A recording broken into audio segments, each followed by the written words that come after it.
Bun găsit, dragii mei, la un nou horoscop, de această dată aferent lunii martie. Dragilor, vă invit să-mi rămâneți aproape în cele ce urmează, pentru că voi trece în revistă evenimentele majore ale acestei luni și modul în care acestea vor influența fiecare semn zodiacal în parte. Este o lună extrem de încărcată din punct de vedere astrologic, cu foarte multe provocări, cu foarte multe lecții, așa că vă invit să reflectați la ceea ce urmează și să încercați pe cât posibil să vă pregătiți sufletește pentru o perioadă ceva mai agitată. Înainte de a începe, vă reamintesc faptul că mă găsiți pe rețelele de socializare Facebook, Instagram și TikTok cu terapie prin astrologie. De asemenea, vă invit pe site-ul meu www.terapieprinastrologie.ro la secțiunea magazin, unde veți găsi toate serviciile astrologice puse de mine la dispoziție pentru voi, astfel încât să vă faceți o idee cât mai clară despre amprenta voastră astrologică din această existență. De asemenea, dacă nu v-ați abonat acestui canal încă, vă invit să faceți acest lucru și să apăsați clopoțelul pentru a fi notificați ori de câte ori eu postez ceva nou.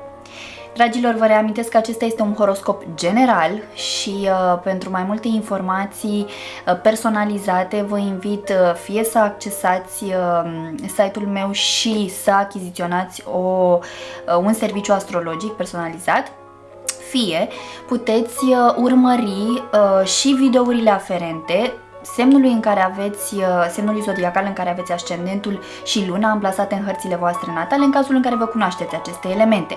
Bineînțeles, chiar și așa, nu vorbim despre un horoscop personalizat. Dacă urmăriți și aceste videouri, cumva vă faceți o imagine mai amplă legată de modul în care vă vor influența astrele în luna martie. Așadar, haideți să vedem ce ne așteaptă, dragilor!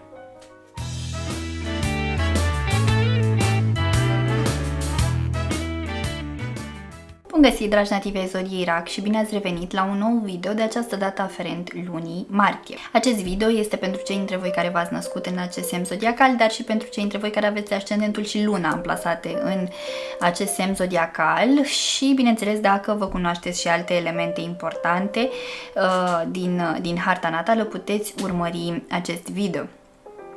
Luna martie, așa cum spuneam și în partea de intro, este una extrem de intensă, pentru că avem parte de două eclipse, primele din acest an, și de două retrogradări. Dragilor, pentru voi, în prima săptămână a lunii, în intervalul 8-9 martie, luna vă va tranzita semnul zodiacal. După cum bine știți, luna este guvernatoarea voastră, așa că veți experimenta o intensitate emoțională în acest interval de timp și, mai mult decât atât, pe data de 14 martie are loc eclipsa de lună din zodia Fecioară. Da? Are loc faza de lună plină și pe faza de lună plină se va desfășura această eclipsă.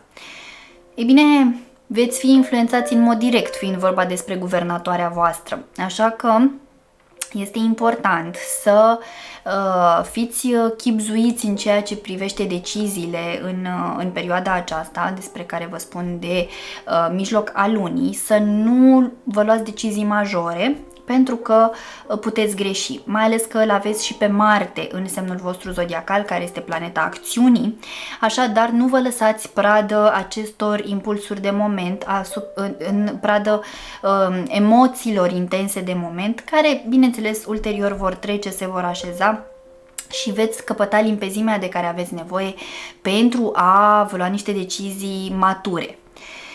Mai mult decât atât, este benefic să țineți cont de ceea ce va trezi această perioadă în voi, pentru că se va pune accentul atât pe sistemul vostru de valori, pe abilitățile voastre native, pe stabilitatea voastră materială, cât și pe ceea ce stăpâniți din punct de vedere al cunoașterii, al informațiilor pe care le dețineți, al relațiilor cu cei din jurul vostru, fie cu frații, cu vecinii, cu rudele.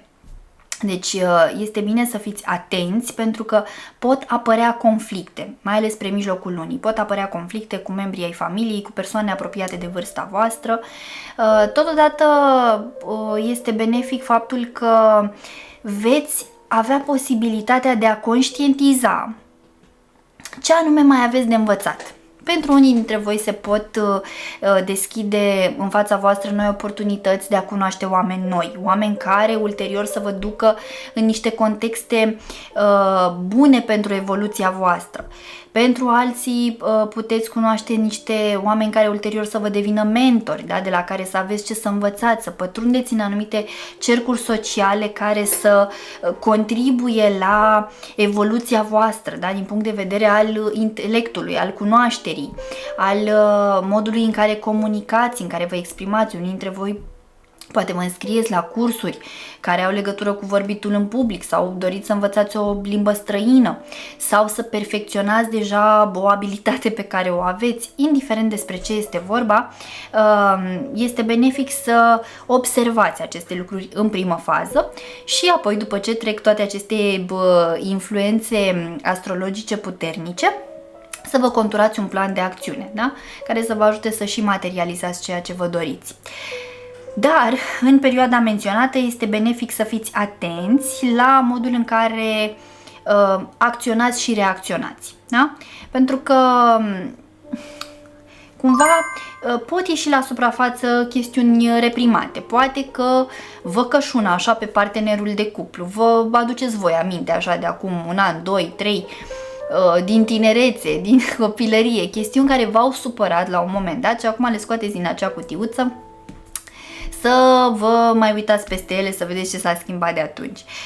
Totodată este benefic să fiți atenți la ce anume se întâmpla cu voi anul trecut în această perioadă și să vedeți ce evenimente au avut loc, cum le-ați gestionat, cum v-au făcut să vă simțiți acestea, pentru că eclipsele cam asta fac, ne readuc în prim plan chestiuni de cu un an în urmă pe care poate le-am neglijat, da? Pe care nu le-am gestionat cum trebuie sau n-am învățat anumite lecții și atunci experiențele se pot repeta. Dacă vă dați seama că nu s-a întâmplat nimic marcant, că ați gestionat bine lucrurile, atunci stați liniștiți. Dar cu siguranță veți simți efectele eclipsei, pentru că, așa cum vă spuneam, luna este guvernatoarea voastră directă, deci vreți, nu vreți, veți fi influențați de acest aspect astral. Pe final de lună, mai exact pe data de 29 martie, va avea loc cea de-a doua eclipsă, de această dată eclipsă de soare, ce va avea loc tot într-un semn cardinal ca și voi, în zodia Berbec. Ei bine, acest lucru vă va ajuta să conștientizați mai bine ce anume este necesar să faceți ca să aveți și mai multă încredere în forțele voastre proprii, ca să stăpâniți și mai bine tot ceea ce ați învățat până în acest moment al vieții voastre, ca să sedimentați anumite activități pe care le aveți, anumite hobby-uri, anumite abilități, talente. Da? Deci puteți concretiza, puteți materializa niște chestiuni care să vă ajute ulterior să vă sporiți inclusiv veniturile financiare. Să zicem că sunteți la pensie și vă dați seama că vă place să croșetați, să tricotați, să plantați flori, legume, să reparați, nu știu, mobilă, să recondiționați mobilă. Înțelegeți? Vă găsiți un hobby. Ei bine, este o perioadă foarte bună în care să aprofundați acest lucru, fie să vă achiziționați cele necesare pentru o bună continuitate a acestui hobby, fie să învățați mai multe, da? Să vorbiți cu cineva care să vă ajute în direcția asta sau să doriți să faceți mici investiții astfel încât să sporiți această activitate. Chiar dacă nu sunteți la pensie, sunteți mai tineri, aveți un job în paralel, pasiunea pe care o aveți se poate concretiza și în ceva financiar. Deci poate ajunge într-o formă sau alta să se monetizeze. Așa că e extraordinar acest lucru. Să nu uităm faptul că în această lună, cum ziceam, avem parte și de două retrogradări. Una care va fi de la începutul acestei luni, respectiv retrogradarea planetei Venus, care ne vorbește despre iubire, bani și relația cu copiii. Așadar, fiți cu băgare de seamă la aceste trei aspecte, nu vă aruncați în cheltuieli nechibzuite. Din punct de vedere relațional, încercați pe cât posibil să nu vă lăsați pradă emoțiilor și să creați conflicte, la fel și în relația cu copiii. Iar cea de-a doua planetă care retrogradează în această lună este planeta Mercur, planeta comunicării și a gândirii, care în data de 15 începe primul său mers retrograd din 2025.